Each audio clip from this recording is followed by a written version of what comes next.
So basically अभी हम क्या कर रहे थे, यूजर अकाउंट का टेबल क्रिएट किया है और एक ट्रांजेक्शन का टेबल क्रिएट किया है। ये रियल लाइफ सिनेरियो है। जब भी आपका जो भी यूजर अकाउंट रिलेटेड जो भी टास्क होने वाला हो based on opening balance. So first user ने अगर ट्रांजेक्शन किया 5000 अगर क्रेडिट कर रहा है तो ऑब्वियसली डेबिट कितना होगा, 0, क्योंकि उसको हम एम्प्टी नहीं रख सकते। अगर अमाउंट है तो 0 है। अभी ये क्लोजिंग बैलेंस क्या करना पड़ेगा, कैलकुलेट करना पड़ेगा। ठीक है, अभी ये क्रेडिट हो रहा है तो इसका क्लोजिंग बैलेंस कितना होना चाहिए अभी, पहले का 5000 और 8000 है 10000। ठीक है, तो ये हमें क्या करना होता है ऐसे मैन्युअली। अभी ये सॉफ्टवेयर रहता तो हम पहले कैलकुलेट कर लेते, वेरिएबल में लेते, फिर इंसर्ट करते समय ये चीजें हम डालते थे। ठीक है, वही यूजर का दूसरा ट्रांजेक्शन हो रहा है, सेम यूजर आईडी, और वो अमाउंट सपोज उसने कहीं तो भी जाके लाइक 1500 रुपये खर्च कर दी, और खर्च कर दी ना, तो यहाँ पे 0, यहाँ पे 1500 रुपये। उसका क्लोजिंग बैलेंस कितना बाकी है अभी, 10,000 में से 1500 गए, कितने बचे, 8,500। ठीक है, तो ये क्लोजिंग बैलेंस है। अगर किसी यूजर को देखना है कि मेरा बैलेंस कितना बाकी, जब फोन पे बार बार चेक करते हो ना बैलेंस कितना है, तो वो कौन सा दिखाता है आपको, ये क्लोजिंग बैलेंस दिखा रहा है। अभी इसको मेंटेन करने की दो वे है।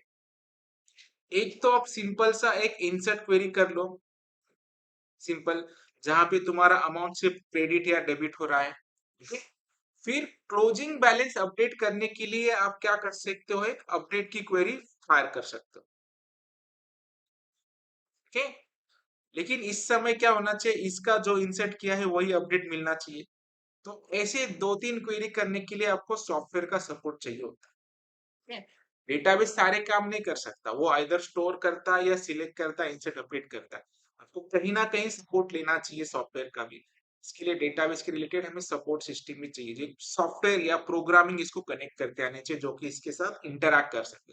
लेकिन अभी हम सिर्फ स्ट्रक्चर को समझ रहे हैं, अभी हम वैल्यू कैसे डालेंगे, फोर्सफुली हम कैलकुलेट करके डालने वाले। ठीक है, तो ये टेबल क्रिएट करना है और ये सारे ट्रांजेक्शन करने।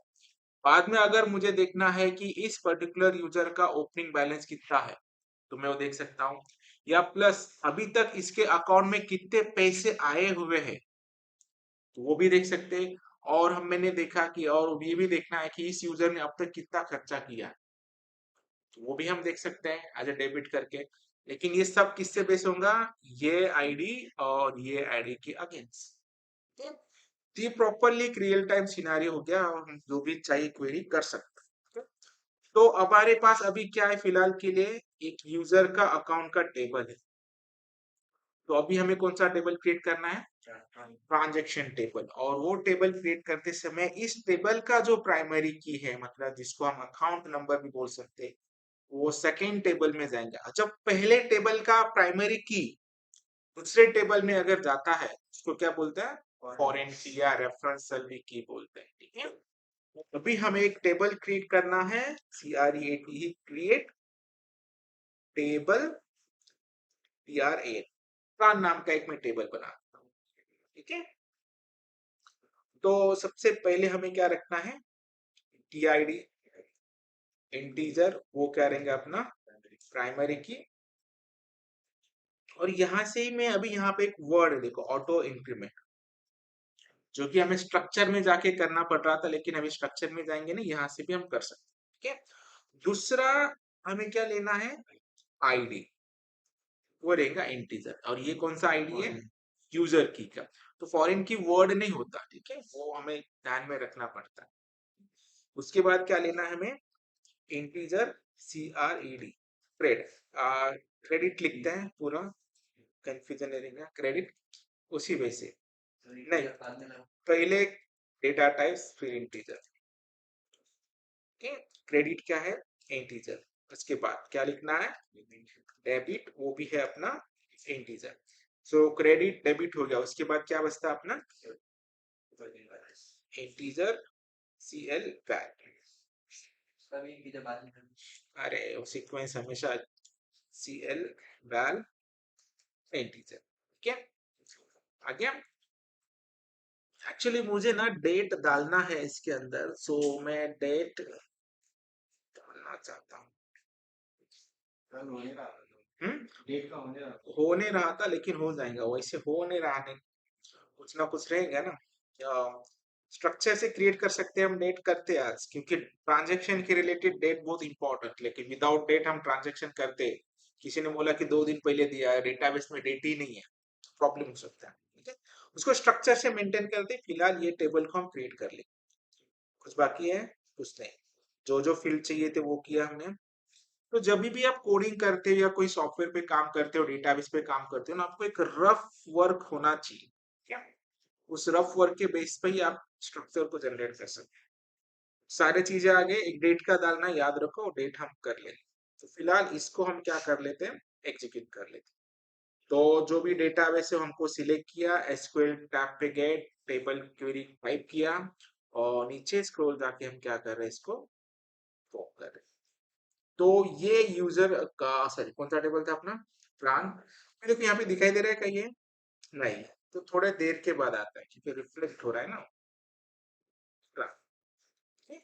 हमें क्या ऐड करना है, एक डेट भी ऐड करना है। तो स्ट्रक्चर पे क्लिक किया, नीचे इसके बाद एक कॉलम ऐड करना है। डेट का क्यों नहीं आ रहा था, यहाँ पे हमें टाइम जो सिलेक्ट करना है ना, टाइम स्पैन करना है, टाइम स्पैन।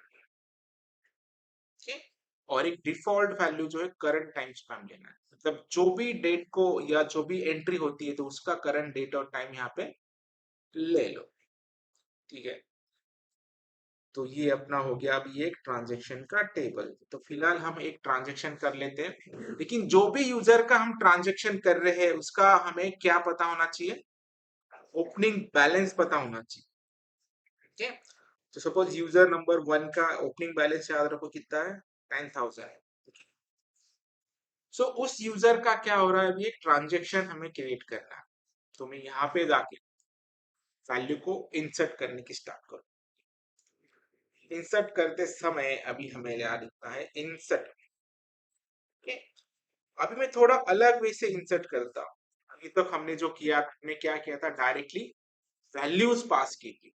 लेकिन वैल्यूज पास करने के बाद क्या होता है पता है, कि जितने सारे फील्ड है ना, उस सारे फील्ड तुम्हें इंसर्ट करते मतलब करना कंपलसरी हो जाता है।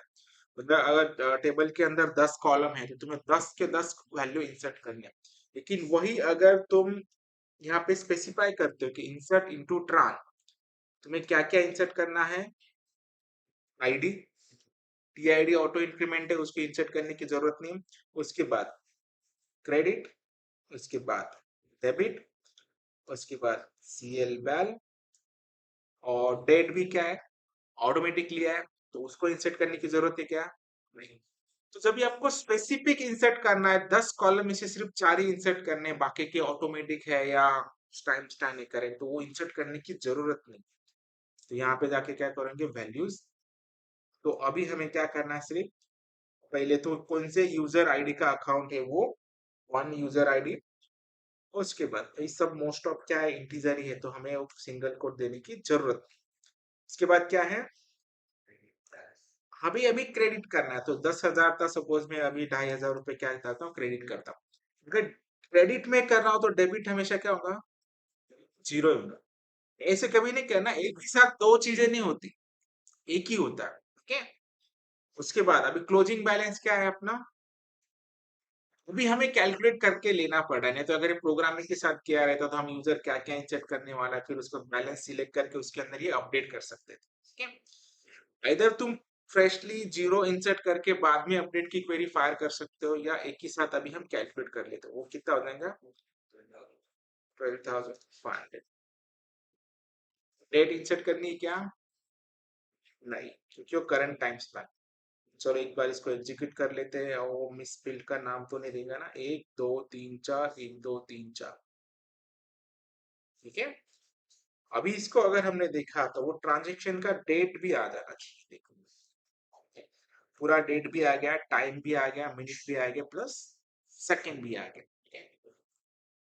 फाइन, तो एक ट्रांजेक्शन इस यूजर का हुआ है, तो उसी यूजर का हम क्या करेंगे, डेबिट भी कर लेंगे। सेम यूजर आईडी है, अभी हमें सिर्फ क्या करना है, उसने 12,000 2,500 रुपए क्रेडिट किए थे, उसमें से उसने सपोज खर्च किए हैं 250 रुपए। ठीक है, तो बैलेंस कितना बचेगा अभी? 12,250। बराबर है, ज्यादा नहीं हुआ ना? ठीक है, तो ये यूजर का हुआ। फाइन, तो ये एक ट्रांजेक्शन हो गया। अभी देखो टाइम, अलग टाइम 20 मिनट 41 सेकेंड, जो जो टाइम पे वो ट्रांजेक्शन हो रहा है वो टाइम पे क्या हो रहा है, उसका एक अकाउंट क्रिएट करते जा रहा है। तो इसी वजह से दूसरे यूजर ने भी उसका जो भी ओपनिंग बैलेंस क्या था वो याद रखना बहुत जरूरी है, वो नहीं रखते। याद है किसी को? इसको कॉपी कर लेते हैं। यूजर अकाउंट 2, क्या उसका बैलेंस? 7,100 रुपए। ठीक है, ये 5 नंबर का आईडी क्या करते हैं, उसके पास बहुत बैलेंस है, एक अमाउंट हम डेबिट कर लेते हैं। यूजर आईडी 5 डेबिट ही करना है। सपोज मैंने 25,000 रुपए निकल लिए, कितने बचे उसके पास? 25,000। ठीक है, फिलहाल अभी ठीक है, 2-3 रिकॉर्ड हमने इंसर्ट किए, दैट्स ऑल। सो ये स्ट्रक्चर है। नॉर्मल क्वेरी करते बहुत जनों को आता है, उनको अगर एक टेबल रेडी करके दे दिया कि ऐसे ऐसे टेबल है, इसमें से मुझे पुणे सिटी वाले निकालो, एज लेस देन वाले निकालो, ग्रेटर देन वाले निकालो, या कोर्स वाले निकालो, तो काफी सारे स्टूडेंट वो क्वेरी कर पाते हैं। लेकिन अगर उनको एक ऐसा सिनेरियो क्रिएट करने को बोला कि कंसीडर करो कि ये केस स्टडी है और इसका टेबल स्ट्रक्चर जनरेट करके दिखाओ, या इसमें वैल्यू एक ऐसा मुझे आउटपुट चाहिए, तो ये हमारा अंडरस्टैंडिंग होता है कि हमें टेबल को किस वे से ब्रेकआउट करें और स्ट्रक्चर क्या होना चाहिए, तो कि हमें प्रॉपरली पता चाहिए। ठीक है? और कोई भी डेटा रिपीट नहीं होना चाहिए। अगर यहीं पे मैं ओपनिंग और क्रेडिट ले लेता तो क्या होता था, ये सारी चीजें हर एक बार रिपीट होती थी। जैसे ये अकाउंट एक ही बार क्रिएट होता है, नहीं तो हर ट्रांजेक्शन के लिए अकाउंट क्रिएट करने को बोले तो कोई बंदा बैंक में जाएंगे नहीं, क्या रोज का अकाउंट क्रिएट करने का नाटक है। तो ऐसा स्ट्रक्चर मेंटेन था। भी हमें क्या करना है, क्वेरी करना है। ठीक है, अभी बहुत इंटरेस्टिंग हम क्वेरी कर सकते हैं। ठीक है? तो मुझे ये अपना जो है ये पार्ट था। ठीक है? उसका ओपनिंग बैलेंस ये था, अभी उसको देखना क्या है, क्लोजिंग बैलेंस, कि मेरा स्टार्ट अमाउंट तो ये था, तो अभी एट द एंड मेरे पास पैसे कितने बचे। ठीक है, अभी और एक चीजें याद रखना है हमेशा, जो अकाउंट क्रिएट होता है, अभी इनिशियल इसके पास कितने पैसा था, ये ये अपना फाइनल अमाउंट ओपनिंग बैलेंस। जैसे ही आपने कुछ ट्रांजेक्शन किए, जो अपना क्लोजिंग बैलेंस है, वही क्लोजिंग बैलेंस यहाँ पे भी अपडेट होना चाहिए ना। तो ये एक क्वेरी के अंदर हो सकता है कि ये नहीं, तो दो क्वेरी करने पड़ेंगे। सबसे पहला क्वेरी क्या करेंगे हम, सिलेक्ट का, उसके बाद क्या माइनस करेंगे उसके अंदर, जो भी लास्ट बैलेंस है वो यहाँ पे क्या करना पड़ेगा, हमें अपडेट करना पड़ेगा। ठीक है, तो अभी मुझे फिलहाल ये क्वेरी करके दिखाओ कि ये जो यूजर अकाउंट 1 जो है उसका क्लोजिंग बैलेंस क्या है, और जो उसका क्लोजिंग बैलेंस है वही क्लोजिंग बैलेंस मुझे इस यूजर आईडी के अगेंस्ट अपडेट भी करना है। तो हमें इस यूजर का क्लोजिंग बैलेंस सिलेक्ट करना है, तो कैसे सिलेक्ट कर पाऊंगे? पहले तो क्लोजिंग बैलेंस सिलेक्ट कर लो, बाद में जो क्लोजिंग बैलेंस है वही यहाँ पे जाके अपडेट करना है।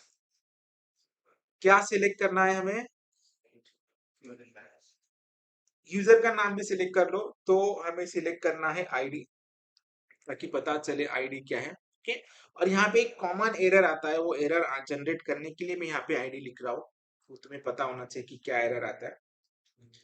आईडी सिलेक्ट करना है, नेम सिलेक्ट करना है, प्लस मुझे क्या चाहिए, सीएल पैल, वही नाम है ना, कॉलम का नाम याद रखो। ओके, सीएल पैल। फ्रॉम यूजर अकाउंट से हमें क्या क्या मिलेंगे, आईडी और नेम, और सीएल पैल कहाँ से मिलेगा, तो यहाँ पे क्या करूंगा, TRAN। ओके, ये क्वेरी अगर मैं करता हूं तो आउटपुट में क्या आएगा, सारे पॉसिबिलिटी, जितने सारे कॉम्बिनेशन पॉसिबिलिटीज है वो सारे के सारे पॉसिबिलिटी यहाँ पे आ जाए। तो सबसे पहले यही क्वेरी करनी। देखो, हाँ, जो एरर आने वाला था मैंने पहले ही बताया था। अभी यहाँ पे ये एरर जब आप 2 या 3 टेबल पे काम करते हैं, मोस्टली फॉरेन की पे जब काम करते हो, तो ये एरर बहुत कॉमनली आता है। उस एरर को क्या बोलते हैं? Column ID is ambiguous. इसका मतलब क्या है कि दोनों कॉलम में आईडी का फील्ड है, तो आप कौन से कॉलम का आईडी सिलेक्ट करना चाहते हो? तो उस समय हम एक कॉलम का स्पेसिफाई कर सकते हैं। तो हमें कौन से कॉलम का चाहिए आईडी? यूजर अकाउंट का। सो ये यहाँ पे क्या लिखना है? यूजर अकाउंट डॉट आईडी, मतलब उस टेबल का आईडी तुम सिलेक्ट कर। ठीक है, अभी देखो कितने सारे कॉम्बिनेशन आए, दिखाई दे रहा है? ये आउटपुट करेक्ट है क्या? नहीं। तो क्वेरी करते समय एक ही स्ट्रोक में पूरा रन नहीं करना, स्टेप बाय स्टेप जाना है। सबसे पहले हमें क्या चाहिए? नाम और क्लोजिंग बैलेंस। तो नाम और क्लोजिंग बैलेंस जितने सारे सब सिलेक्ट करो। ये है सब नाम और क्लोजिंग बैलेंस आगे। तो अभी लेकिन हमें कौन सा यूजर का चाहिए? जिसका अकाउंट 1 है, अकाउंट नंबर वो है, तो यहाँ पे मैं क्या लिखूंगा? Where account ID. अभी अकाउंट आईडी मतलब ये आईडी, तो वो भी बोलेगा कि कौन से आईडी, यूजर टेबल का आईडी या ट्रांजेक्शन का आईडी। तो हमें क्या करना है? Where transaction dot ID is equal to क्या है? 1। अभी भी देखो, और ज्यादा हम फिल्ट्रेशन करने गए तो अभी भी क्या आ रहा है? ज्यादा आ रहे हैं क्या कॉम्बिनेशन? नहीं, थोड़ा कम हो गया ना रिकॉर्ड सेट्स। तो इसके बाद अभी और एक हमें क्या करना है? जो प्राइमरी की ऑफ फर्स्ट टेबल और फॉरेन की ऑफ सेकंड टेबल को मैच करना है। मतलब कौन से रिकॉर्ड देना है? जिसका ट्रांजैक्शन आईडी जो है वो कहाँ होना चाहिए? यूजर अकाउंट के टेबल का भी वही आईडी होना चाहिए। कौन सा आईडी वो है उसका? 1 है। ठीक, यहाँ पे यूजर आईडी अकाउंट करना था ट्रांजेक्शन। यूजर आईडी 1 का रिकॉर्ड चाहिए, लेकिन कौन सा यूजर आईडी है? जो ट्रांजेक्शन का भी टेबल के अंदर भी वही रिकॉर्ड है। इसको ज्वाइंट्स बोलते हैं। तो अगर हम इसको भी रन करेंगे तो हमें एग्जैक्टली आंसर दिखाई देगा। अभी भी क्या आ रहा है? 2 बार आ गया। 2 बार क्यों आ रहा है? हाँ, उसके 2 रिकॉर्ड है ना, 2 रिकॉर्ड सिर्फ 2 आएंगे। लेकिन अभी हमें क्या करना है? Closing balance. तो क्लोजिंग बैलेंस मतलब 2 ट्रांजेक्शन उसने किए हैं। इसके लिए अभी एट द एंड का रिकॉर्ड क्या है हमारे पास? 12,250। तो ये क्लोजिंग बैलेंस अभी अभी क्या करना है? अपडेट करना है। कहाँ पे? तो वो हमने जो पढ़ा था, अभी किसी को याद है?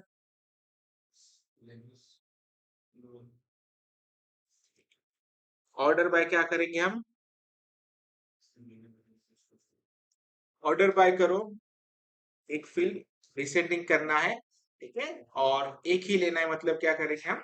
Limit 1, ORDER। ऑर्डर बाय तुम CL वैल कर लो, या तुम आईडी कर सकते हो, no matter. Order by ID descending DESC। अभी रिकॉर्ड देखो क्या आता है, इसको कॉपी कर लो। डिसेंडिंग हो गया, और लिमिट क्या कर लेंगे अभी? 1। अभी आईडी फिलहाल तो सिमिलर है, हम ऑर्डर बाय इसको आईडी नहीं कर सकते। ऑर्डर बाय क्या कर लेंगे? क्लोजिंग बैलेंस, या लास्ट रिकॉर्ड चाहिए है तो order by descending limit. ID के साथ ऑर्डरिंग नहीं कर सकते क्योंकि आईडी क्या अपना सेम है। तो ऑर्डर बाय क्या कर लेंगे? CL बाय, CLBAL। ऑर्डर बाय CL बाय, इसको क्या कर लेंगे? डिसेंडिंग है ना। ऑर्डर बाय CL बाय असेंडिंग या डिसेंडिंग, जो लास्ट का है वो ना। नहीं, जैसे वैसे रखो, ऑर्डर बाय CL बाय करो। बाय डिफॉल्ट जो रिकॉर्ड होता है वो असेंडिंग ही होता है। ठीक, इसको तुम लिमिट क्या कर देंगे? 1, LIMIT लिमिट 1। ठीक, ये मिल गया रिकॉर्ड्स जो है। तो ये अपना क्लोजिंग बैलेंस फाइंड हुआ। अभी इसको क्या करना है हमें? इस अमाउंट को अभी हमें मिल जाता है ना अमाउंट, तो ये क्वेरी करके हम ये वैल्यू ले सकते हैं और इसी वैल्यू को हमें बाद में जाके क्या करना है, नीचे अपडेट भी करना है। यहाँ पे अपडेट की क्वेरी करना है। अभी अपडेट का फील्ड का नाम क्या है, इस क्वेरी को मैं यहाँ पे कॉपी करके रखता हूँ क्योंकि लगेगा अपने को बाद में। यहाँ पे आ जाओ। अभी हमें अपडेट करना है। अपडेट क्या करना है, 12,000 किसको क्वेश्चन है पूछता।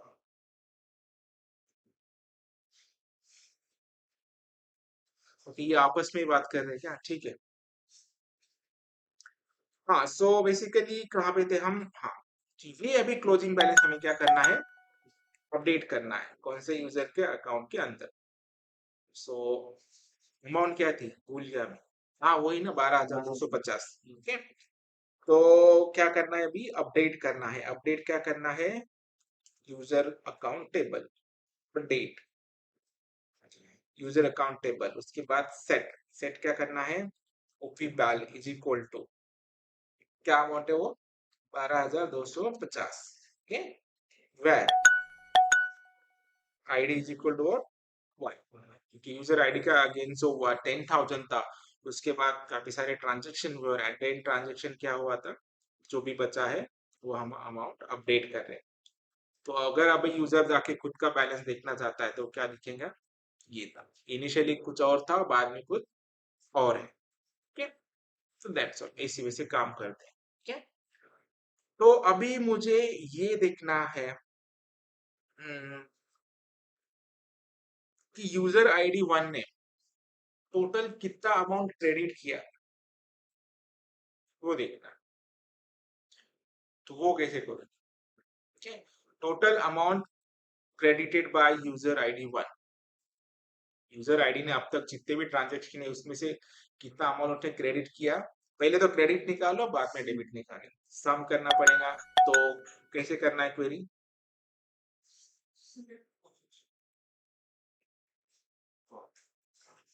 हम्म Select closing credit balance, select credit from trans और उसके बाद यहाँ पे पहले जाओ, वो कर लेंगे बाद में धीरे धीरे।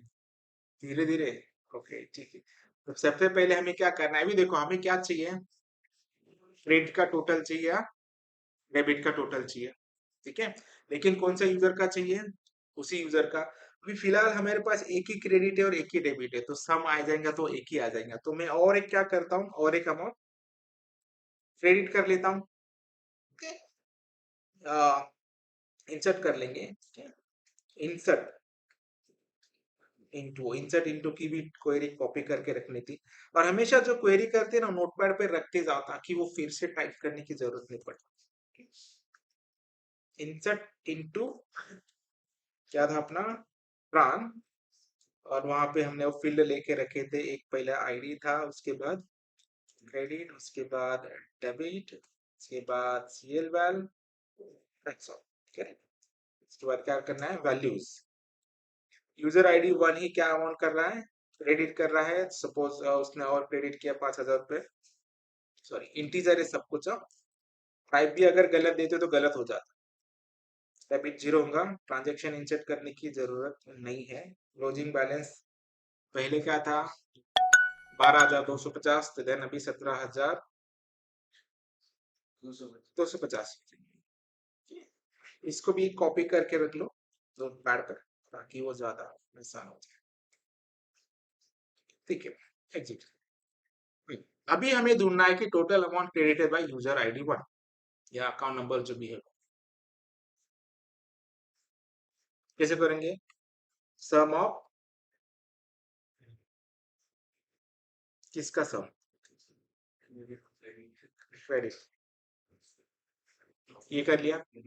लेकिन कौन से आईडी का, वेर किया। ट्रांस डॉट आईडी अभी एम्बिग्यूटी कब आता है वो भी याद रखो, जब हम दो टेबल से फॉर्म कर रहे हैं। अभी फिलहाल एक ही टेबल के साथ है तो ट्रांस डॉट आईडी लिखने की जरूरत नहीं, where ID is equal to कितना अमाउंट क्रेडिट किया अब तक उसने, 7,500 रुपए, ठीक है। इसी का ही ये पूरा स्ट्रक्चर मेंटेन करके ना मेरा एक प्रोजेक्ट मैंने बनाया है, वो भी मैं दिखा देता हूँ। कि इसके लिए मैंने केस स्टडी लिया ताकि आपको उस पर अच्छी तरह समझ में आ जाए। मुझे ढूंढना है तो गूगल पे जाना पड़ेगा। और मेरा एक यहाँ पे एक application, Android application, transaction, personal transaction नाम का होगा। कहाँ पे पर्सनल ट्रांजेक्शन दिखाई दे रहा है कहीं पे? हाँ, ये personal expense manager, personal transaction, ये देखिए। ठीक है, यहाँ पे देखो जो बनाया है मैंने, ये जो डैशबोर्ड दिख रहा है, total amount credit, total amount debit, credit plus debit, और डेबिट जो भी है माइनस डेबिट। उसके बाद ये ट्रांजेक्शन मुझे दिखाई देते हैं यहाँ। टोटल अमाउंट क्रेडिट किया तो मैं डेट सिलेक्ट कर रहा था, नोट और क्रेडिट किया। क्रेडिट करने के बाद क्रेडिट कर रहा था, और एट द एंड ट्रांजेक्शन इस वजह से दिखाई देती है। जो क्रेडिट है ग्रीन में, जो डेबिट है ग्रीन। एट द एंड मुझे क्या दिखाई यहाँ दे रहा है यहाँ पे?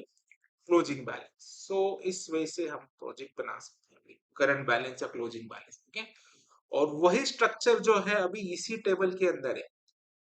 ये देखो, ये जो टेबल यूजर है, ये सारे यूजर्स है, और यहाँ पे टेबल टीबीएल ट्रांजेक्शन दिख रहा है, ये देखो वही बना है। ठीक है, सेम जो अभी हम कर रहे थे वही, वही सारे क्वेरी वहां पे किए। मतलब हम जो भी एप्लीकेशन है प्ले स्टोर पे अवेलेबल है, तो उसके लिए भी मैंने वही स्ट्रक्चर मेंटेन किया है। तो जो भी हम स्टडी कर रहे हैं ना, एक्चुअल रियल टाइम में यूज भी होता है। ये समझ में आया? Total amount credited by that user बोला तो मैंने टोटल अमाउंट डेबिटेड बाय बोला तो भी वो करते आए। समझ में आ गया? ठीक है, तो अभी थोड़ा सा समराइज करते हमने क्या क्या देखा। एसक्यूएल स्टार्ट किया था हमने। एसक्यूएल जो है डेटाबेस के साथ इंटरैक्ट करने के लिए होता है, वो हमें पता है। दो टेबल हमने क्रिएट किए थे, एक था यूजर अकाउंट, एक था ट्रांजेक्शंस। और इस यूजर आईडी के अगेन जितने भी ट्रांजेक्शन हुए वो सारे ट्रांजेक्शन हमने इस वजह से मेंटेन किए, और इसी वजह से हमने सिलेक्ट भी किए थे। ठीक है? ये स्ट्रक्चर समझ में आया है? ठीक है? तो अभी मैं फिलहाल ना एक चीज पूछता हूँ, सिर्फ आपको बता देना। मैं केस स्टडी लेता हूँ, हम एक्चुअल क्वेरी नहीं करेंगे, लेकिन एक स्ट्रक्चर आप कैसे जनरेट कर पा रहे हो ना, उसको मुझे देखना है कि लाइक आप बताओगे, मैं स्ट्रक्चर उसको ड्रॉ कर लूँ। ठीक है, तो कौन सा स्ट्रक्चर, कोई भी केस स्टडी ले सकते हो। जैसे कि एक केस स्टडी ले लेना है मुझे, सपोज इन्वेंट्री का हम एक सिस्टम बना रहे हैं। इन्वेंट्री मतलब पता है? ऑब्जेक्ट्स मतलब आने के जाने के रिकॉर्ड। Exactly, inventory system. ठीक है, मेरे पास ना एक मोबाइल, सपोज हम कंपनी के लिए हायर हो चुके हैं, और एक आदमी आया, उसने बोला कि मेरे पास एक मोबाइल का शॉप है। उनका मोबाइल शॉप है, और उन्हें क्या चाहिए? इन्वेंट्री सिस्टम का सॉफ्टवेयर चाहिए। मतलब उन्हें ऐसा चाहिए कि मेरे पास कितने मोबाइल आए और कितने सेल किए ना, उस उनका पूरा स्टॉक वगैरह मेंटेन होना चाहिए, और मेरे पास पूरे रिकॉर्ड रिपोर्टिंग आना चाहिए। अगर मैं जाके देख रहा हूँ कि लास्ट मंथ में कितने ट्रांजेक्शन हुए, कितने मोबाइल आए, कितने मोबाइल सेल हुए, तो इनका सबका डिटेल मुझे चाहिए। ठीक? और इस शॉप में होता क्या है, वो किसी सप्लायर से मोबाइल बाय लेते हैं स्टॉक में, और उसी मोबाइल को क्या करते हैं? सेल करते हैं। आपको पहले स्टोरी को समझ लेना है, कि उन्होंने बता दिया कि स्टोरी में मेरे पास मोबाइल का शॉप है, मैं काफी सारे मोबाइल अलग अलग ब्रांड के लेके आता हूँ, और वो अलग अलग कस्टमर को क्या करता हूँ? सेल करता हूँ। तो मुझे एट द एंड मुझे रिपोर्टिंग चाहिए थे, मेरे पास कितने मोबाइल आए, कितने मोबाइल मैंने सेल किए, उन सब का एक मुझे डेटा, मतलब सॉफ्टवेयर बना के। लेकिन सॉफ्टवेयर बनाने से पहले हमें क्या करना पड़ेगा? एक डेटा बेस क्रिएट करना पड़ेगा। ठीक है, अभी इसका स्टोरी समझ में आ गया? सिंपल है। आप डे टू डे लाइफ में मोबाइल शॉप में जाते भी हो, मोबाइल खरीदते भी हो, और काफी सारी चीजें भी जाते हो, सिर्फ या इंक्वायरी करने के लिए भी जाते हो। ठीक है? उसको ऐसा भी चाहिए कि उसे किसी ने अगर उसको पूछा कि मेरे को आईफोन 14 प्रो लेना है, आपके पास अवेलेबल है क्या? ठीक? वो फिर कहाँ पे देखेंगे है या नहीं? डेटाबेस में जाके ही देखेंगे, तो वो भी उसको दिखना चाहिए। तो इसका अभी हमें क्या करना है? स्ट्रक्चर क्रिएट करना है डीबी का। ये नॉलेज फ्रेशर वालों का नहीं है, ये फ्रेशर वाला कोई बना ही नहीं सकता। फ्रेशर वाला क्या काम करता है? मुझे रेडी टेबल दे दो, उसके अंदर रिकॉर्ड होना चाहिए, फिर मुझे बोलो सिलेक्ट करने के लिए। ठीक है, वो तो काम कोई भी कर लेता है। अभी तो इतना अपडेट हुआ है सिलेबस। अभी जो मतलब जो आईसीएसई बोर्ड को भी पढ़ाता हूँ, तो 9th स्टैंडर्ड में भी है ये, 10th में भी है, 11th 12th में, मतलब 12th तक इतना एडवांस एसक्यूएल है। हम तो डिग्री को है, तो हमें तो एडवांस ही आना चाहिए। ठीक है, तो बताओ अभी मुझे ये स्टोरी के बेस पे अगर तुमने बोला, और दिमाग में थोड़ा सा जो लगाना है कि एग्जैक्टली हम कैसे टेबल बना सकते हैं ताकि उसके सारा काम आसानी से हो जाए। ठीक है? बात का काम है कि फिर तुम यूआई कैसे जनरेट करोगे, जीयूआई क्या होना चाहिए, कौन सा टेक्नोलॉजी यूज करना है। और मोस्ट ऑफ कस्टमर जो होते हैं ना, जैसे मैंने बोला कि मोस्ट ऑफ नॉन टेक्निकल होते हैं, उन्हें टेक्नोलॉजी समझ में नहीं आती। अपने जावा यूज किया, पीएचपी यूज किया है, जावास्क्रिप्ट यूज किया, वो क्या बोलता है कि मुझे मेरा काम होना चाहिए, मेरे काम से मतलब, तो मुझे ऐसा एक यूआई दे दो जहाँ पे मैं क्लिक करूँ या कुछ करूँ तो मुझे दिखाई देना चाहिए कितने सेल हुए, कितने नहीं हुए, कितना बाकी है, क्या हुआ है, वो दिखना चाहिए।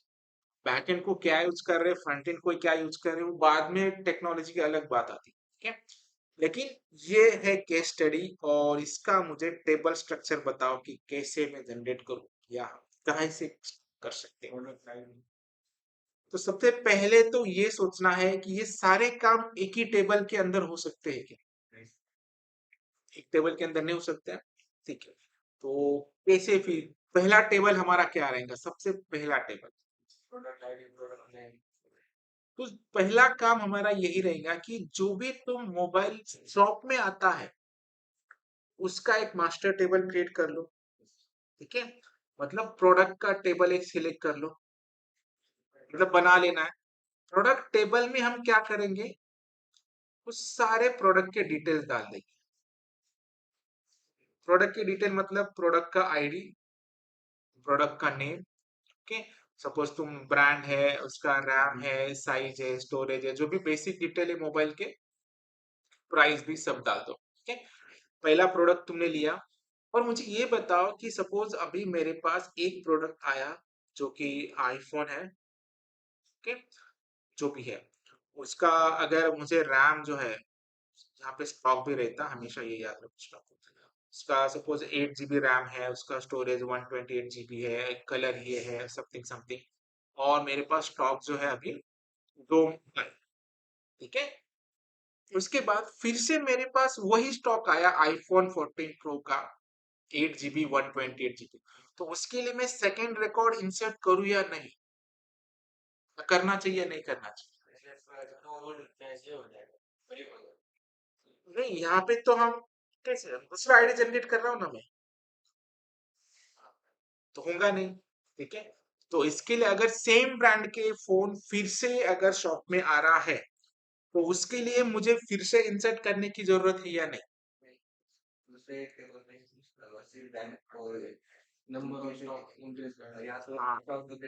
एग्जैक्टली, सी सेम ब्रांड है क्रिएटेड, तो अभी अगर स्टॉक दो है, अगर 10 स्टॉक और आ जाए तो मैं यहाँ पे सिर्फ क्या कर दूंगा, 12 कर देंगे।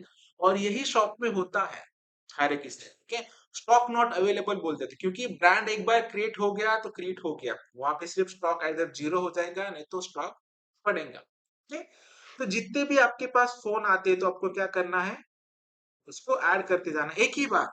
लेकिन यही अगर मेरे पास आईफोन 16 GB और 256 का कॉन्फ़िगरेशन आता है, तो नया एंट्री कर लेना पड़ेगा मुझे। ठीक है, फिर उसका स्टॉक जो भी है वो स्टॉक डालना पड़ेगा। ठीक है, सबसे पहला काम उसको क्या कर देंगे, हम एक प्रोडक्ट टेबल देंगे, उसके अंदर सारे रिकॉर्ड देंगे। तो यहाँ से उसका एक काम स्टार्ट हो जाएगा, उसको यहाँ से पता चल रहा है कि मेरे पास आईफोन के कितने फोन है।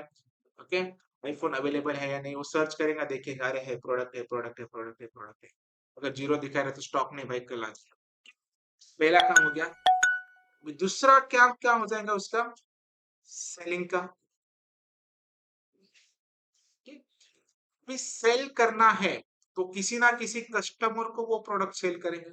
ठीक, तो सबसे पहले काम क्या करेंगे हम, ये एक सेल आईडी, उसके बाद कौन सा प्रोडक्ट आईडी आप बेच रहे हैं वो, करेक्ट। उसके बाद कौन से कस्टमर को बेच रहे हैं, उसका मोबाइल नंबर, ईमेल, जो भी बेसिक डिटेल लेना है वो ले लो। ठीक है, उसके बाद यहाँ पे क्या करना है, टोटल प्राइस। जैसे कि पहला फोन उसने सेल किया, तो सेल का आईडी है, कौन सा प्रोडक्ट सेल कर रहे हैं, product one. User ID ABC को उसका मोबाइल नंबर समथिंग समथिंग था। अभी क्वांटिटी भी यहाँ पे लिखना पड़ेगा आपको, कितना क्वांटिटी आप सेल कर रहे हो। अगर 2 क्वांटिटी सेल कर रहे हो तो उसका जो भी प्राइस सपोज 75,000 का टोटल कितना होना चाहिए, 1.5 लाख रुपए। और यहाँ पे 2 क्वांटिटी अगर आप सेल कर रहे हो तो स्टॉक में कितना माइनस होना चाहिए, 2 से माइनस भी होना चाहिए। तो इस वजह से हमें 2 टेबल क्रिएट करने हैं और इस वजह से हमें ट्रांजेक्शन क्रिएट करना है। ठीक है, यहाँ तक का नॉलेज होना चाहिए तुम्हें अगर किसी प्रोजेक्ट में आप काम कर रहे हो, स्कूल में हो, कॉलेज में हो या डिग्री को फाइनल ईयर को है, तो आप जो भी प्रोजेक्ट बनाते हो तो एग्जामिनर को एक्सपेक्टेड क्या रहता है कि आपने जो भी टेबल बनाया है या जो भी प्रोजेक्ट बनाया है वर्क कैसे हो रहा है। और 50% वर्क किसी भी प्रोजेक्ट का उठा के देखिए, उस कनेक्टेड रहता है डेटा के साथ। आपने कितना भी अच्छा यूआई बना लिया, कितने भी अच्छा डिजाइन लगा लिया, लॉजिक करके डेटा भी जनरेट कर लिया, लेकिन आप उसको डेटा को मैनेज ही नहीं कर पा रहे हो, उस काम क्या क्या सॉफ्टवेयर। ठीक है, सिर्फ देख के क्या करेंगे उस सॉफ्टवेयर का, अगर वो कुछ काम ही नहीं कर पा रहा है, रिकॉर्ड प्रॉपरली ला के नहीं दे रहा है। और सबसे ज्यादा मारा मारी जो भी सॉफ्टवेयर इंडस्ट्री में होता है, जो क्लाइंट अपने होते हैं, उनका यही मारा मारी होता है कि रिकॉर्ड नहीं दिख रहा, गलत दिख रहा है, ये हो रहा है, वो हो रहा है। मेरे लिए तो बहुत मतलब, मेरे पास तो 8,000 क्लाइंट है और मुझे पता है कि दिन के 500 कॉल, 1000 कॉल रहते हैं, तो क्या हेक्टिक चीज होती है। तो हमने क्या करके रखा है, मैंने तो इतने सारे सैंपल क्वेरी जनरेट करके रखे, तो मेरे पास हेक्टिक नहीं होता। मैंने ऑलरेडी बहुत सारे सैंपल क्वेरी जनरेट कर ली थी। क्वेश्चन आंसरिंग भी होंगे, मैं बताऊंगा अभी। ठीक है, एक ये समझ में आया, ये इस वजह से तुम्हें ब्रेक डाउन करते आना चाहिए, और ब्रेक डाउन करने के बाद आप काफी सारी चीजें कर सकते हो। जैसे कि मैं बता रहा कि मैं क्वेरी पहले से लिख के रखता हूँ, छोटी छोटी क्वेरी होने दो। यहाँ पे देखो, पिन करके रखा है उसको डायरेक्ट, दिखाई दे रहा है यहाँ पे। तो बहुत सारे छोटे छोटे क्वेश्चन है, ये जो जो क्वेरी रेगुलर बेस पर रखते हैं ना, हम पहले से लिख के रखता हूँ, मतलब ढूंढने में आसानी हो जाती है, बार बार कौन टाइप करते बेटे। ठीक, इसी वजह से हम काम करते हैं। So that's all. ठीक है, फाइन। सो अभी तक हमने जो पढ़ा, तो ये सारी चीजें, एक एंड टारगेट हमारा ये है। ठीक है, सर इस केस में एक और टेबल क्रिएट करना पड़ेगी। कौन से, किसके रिलेटेड? मोबाइल शॉप है, जैसे शॉप ओनर ने बाय किया तो उसका भी। हाँ सी, अभी जो है बता देता हूँ अभी। अभी इसको सिलेक्ट करो। जो पहले बोला था मैंने, उसका रिक्वायरमेंट क्या था, सपोज फिर प्रोडक्ट कौन सा है, सेल कौन सा है। ठीक है? इसके बाद ये पहला मॉड्यूल होगा, इसके बाद और मॉड्यूल बन सकते हैं। फॉर एग्जांपल अभी उसको सप्लायर का भी मॉड्यूल मेंटेन करना, कि मैंने कौन से सप्लायर से कितने प्रोडक्ट लिए और कितना उधारी दिया, कितना पेंडिंग दिया। तो उसके लिए और एक टेबल जनरेट होगा, उसका क्या नाम रहेगा, supplier master. Okay, supplier master में उसका सप्लायर का आईडी, सप्लायर का नेम और प्रोडक्ट आईडी, कितना क्वांटिटी उसने दिया था, कितने प्राइस में दिया था, कितना बिल दिया है, कितना पेंडिंग है। तो थर्ड टेबल। उसके बाद और जाके हमें जो भी टेबल जनरेट करना है कि मैं माल कौन से शॉप को भेजता हूँ या उसके कितने सब पार्ट है।